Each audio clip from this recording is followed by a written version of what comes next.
Pemirsa, KPK terus melakukan penyidikan kasus suap Hakim PT UN Medan dengan tersangka antara lain Gubernur Sumatera Utara Gatot Pujo Nugroho dan pengacara OC Kaligis.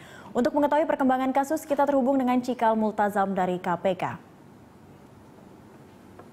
Ya Cikal, bagaimana perkembangan pemeriksaan Gubernur Sumatera Utara hari ini?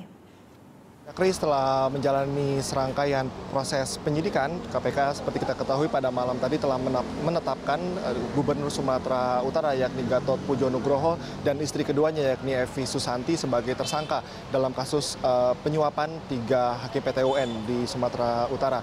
Dan dari informasi yang kami dapatkan di KPK saat ini bahwa nantinya KPK akan memanggil 2 tersangka yakni Gatot Pujo Nugroho dan juga istri keduanya Evi Susanti untuk pertama kalinya sebagai status tersangka. Dan rencananya nanti pemanggilan akan diagendakan pada hari Senin tanggal 3 Agustus 2015. Sementara untuk keterangan atau kemungkinan penahanan dari kedua tersangka tersebut, PLT dari KPK yakni Johan Budi Santoso masih belum bisa menentukan, dan keputusan tersebut akan dilakukan berdasarkan subjektivitas dari penyidikan atau proses penyelidikan yang akan diteruskan sampai dengan nantinya. Dan selain itu juga proses penyidikan akan terus dan pemeriksaan akan terus dilakukan oleh penyidik KPK untuk menjaga adanya kemungkinan tersangka-tersangka lain, Cakri.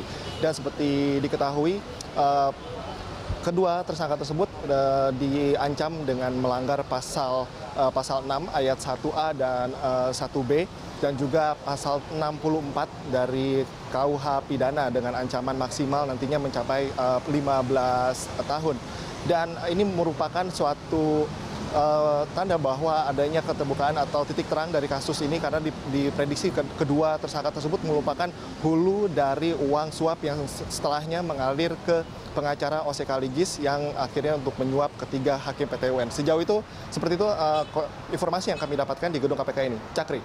Ya, lalu Cikal, apakah OC Kaligis akan kembali menjalankan pemeriksaan?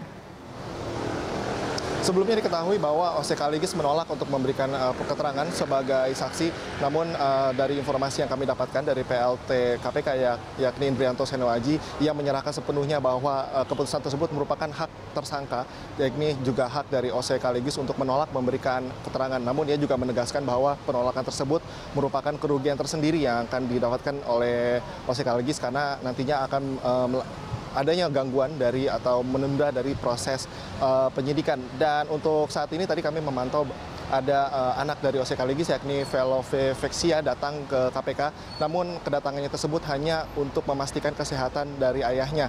Dan sementara untuk masalah hukum sendiri ia tidak mau ikut campur dan menyerahkan sepenuhnya keputusan atau proses hukum kepada penyidik KPK. Cakri. Baik, terima kasih Cikal Multazam dan juru kamera Haryadi Jamal yang melaporkan langsung dari gedung KPK Kuningan, Jakarta. Sepenuhnya keputusan atau proses hukum kepada penyidik KPK. Cakri. Baik, terima kasih Cikal Multazam dan juru kamera Haryadi Jamal yang melaporkan langsung dari gedung KPK Kuningan, Jakarta. Sementara untuk masalah hukum sendiri ia tidak mau ikut campur dan menyerahkan sepenuhnya keputusan atau proses hukum kepada penyidik KPK. Cakri. Baik, terima kasih Cikal Multazam dan juru kamera Haryadi Jamal yang melaporkan langsung dari gedung KPK Kuningan, Jakarta. Dari ayahnya. Dan sementara untuk masalah hukum sendiri ia tidak mau ikut campur dan menyerahkan sepenuhnya keputusan atau proses hukum kepada penyidik KPK. Cakri. Baik, terima kasih Cikal Multazam dan juru kamera Haryadi Jamal yang melaporkan langsung dari gedung KPK Kuningan, Jakarta Selatan.